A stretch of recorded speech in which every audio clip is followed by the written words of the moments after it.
Hi friends, welcome back to our channel. నేను ముందుగా ఈ రెసిపీని ప్రిపేర్ చేసుకోవడానికి చిక్కుడుకాయల్లో నుంచి గింజలను వేరు చేసి ఇలా ఒక గిన్నెలో తీసుకున్నాను. వీటిని ఒకసారి ఫ్రెష్ వాటర్లో కడిగేసి కుక్కర్లో వేసుకున్నాను. ఇందులో ఒక గ్లాసు వాటర్ పోసి అలాగే కొంచెం సాల్ట్, కొంచెం పసుపుని వేసి కుక్కర్లో గ్యాస్ మీద పెట్టేసేసి 3 విజిల్స్ వచ్చే వరకు ఉడికించుకోవాలి.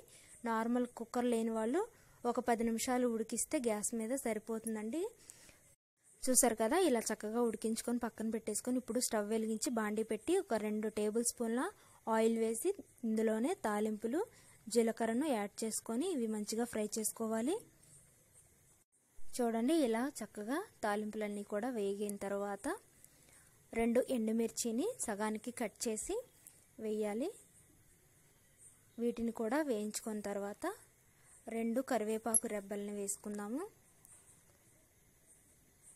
2 కరివేపాకు వేగిన తర్వాత ఆనియన్స్ని నేను ముందుగానే కట్ చేసి పెట్టుకున్నాను, వాటిని వేస్తున్నాను. మీరు కావాలంటే పచ్చిమిర్చిని కూడా యాడ్ చేయొచ్చు, నేనైతే వేయట్లేదు.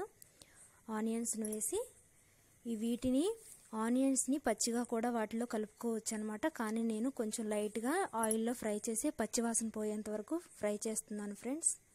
ఫ్రెండ్స్ నాదొక చిన్న రిక్వెస్ట్, మీరు కనుక మా వీడియోస్ని మొదటిసారి చూసినట్లయితే ప్లీజ్ లైక్ చేసి షేర్ చేయండి, అలాగే సబ్స్క్రైబ్ చేసుకోండి. పక్కనే ఉన్న గంట సింబల్ని టచ్ చేయండి, అలాగే మీ కామెంట్స్ని మాకు తెలియచేయండి. ఓకేనా? సరే, ఇలా ఆనియన్స్ అన్నీ కూడా ఫ్రై అయిపోయింది కదా లైట్గా. ఇప్పుడు కొంచెం కొత్తిమీరని యాడ్ చేస్తున్నాను.